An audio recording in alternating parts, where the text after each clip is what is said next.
Welcome back to our channel.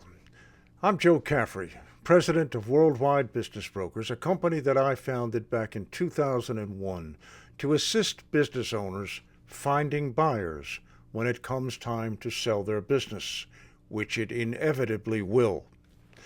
This video is meant to introduce you to our series on the 6 essential elements of successfully selling a business. Selling a business is a process. It has a starting point and an ending point, with several waypoints in between those two. Skipping, ignoring, or shortchanging any of these waypoints will almost always lengthen the time it takes to sell the business and reduces the likelihood that the seller will ever realize peak value.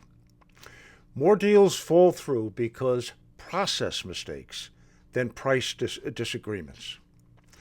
Over the next several videos, we're going to break down each of these 6 essential elements that must be followed when selling a business, particularly businesses in the small and lower middle markets, in order to achieve the best outcome.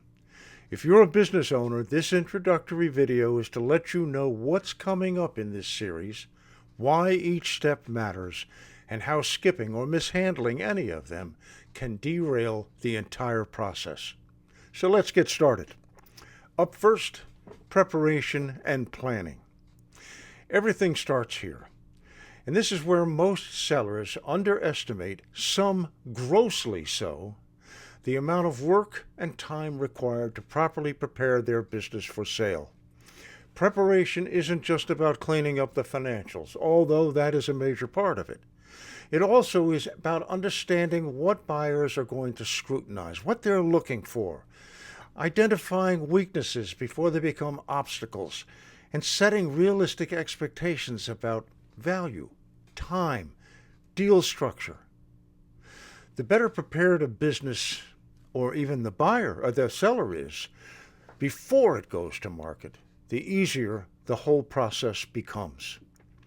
Up next, listing and marketing. Once the business is prepared, the next step is bringing it to market. But understanding how to properly handle the marketing phase is critical, because this is the point of greatest danger.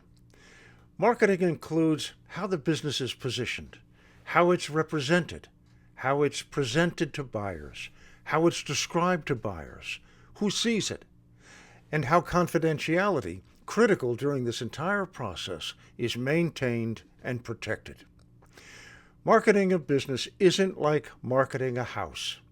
Broadcasting can kill a business's value. Identifying and targeting the right buyers, the most logical buyers, and controlling the flow of information at this point is critical.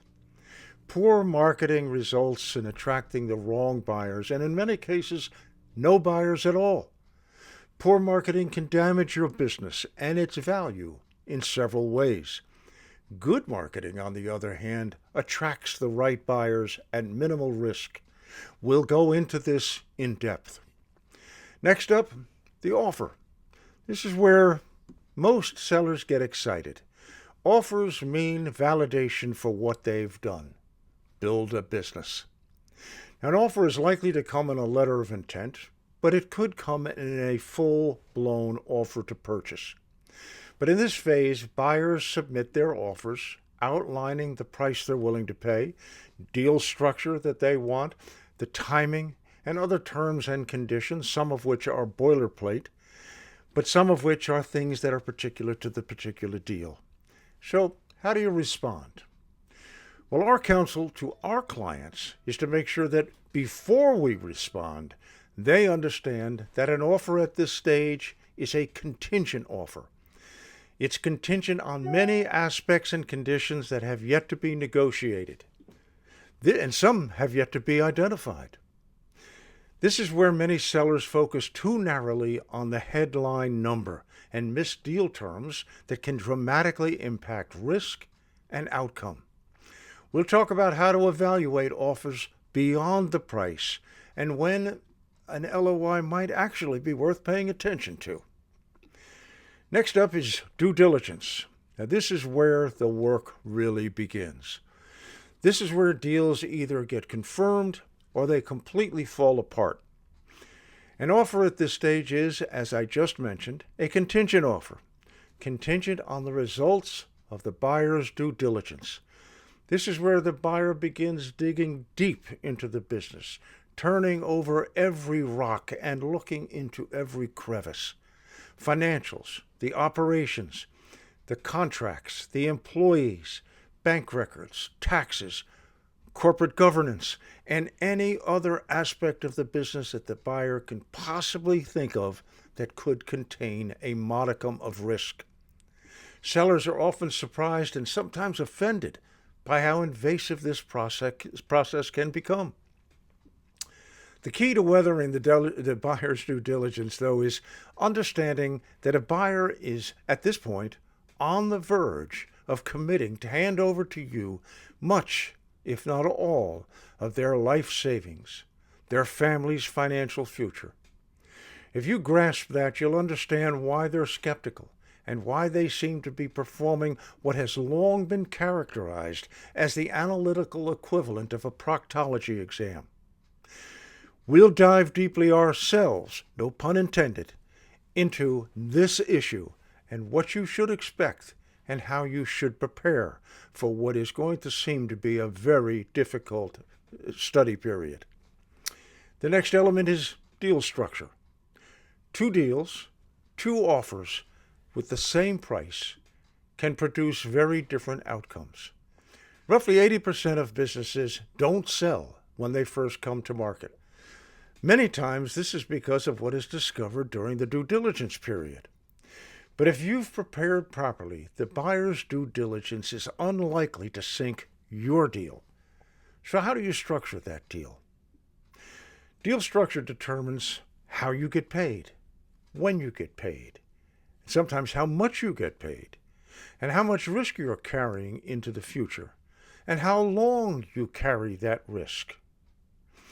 It could include seller financing, earnouts, holdbacks, escrows, employment agreements. These details matter just as much as price. When trying to structure a deal, should you consider an asset sale or structure it as a stock sale? Are you selling equity? Are you selling stuff? How the deal is structured impacts ongoing risk for you. It impacts your tax liabilities and how well you can expect to sleep over the next months and years. We'll break down common structures and how to evaluate them from a seller's perspective. And the final element is the closing and its aftermath. It's important to realize that closing a business transition is rarely the end of the story. We're not dealing with a book here. Yes, the closing includes what you would simply expect in a deal like this: legal documentation, funding and financial documents and issues, the handoff of the business's controls and operations to the buyer. But in many cases, there is a post-closing role and post-closing responsibilities for the seller. What happens after closing can affect your finances, your reputation, certainly your employees, and your legacy. If any of that matters, you've got to be prepared.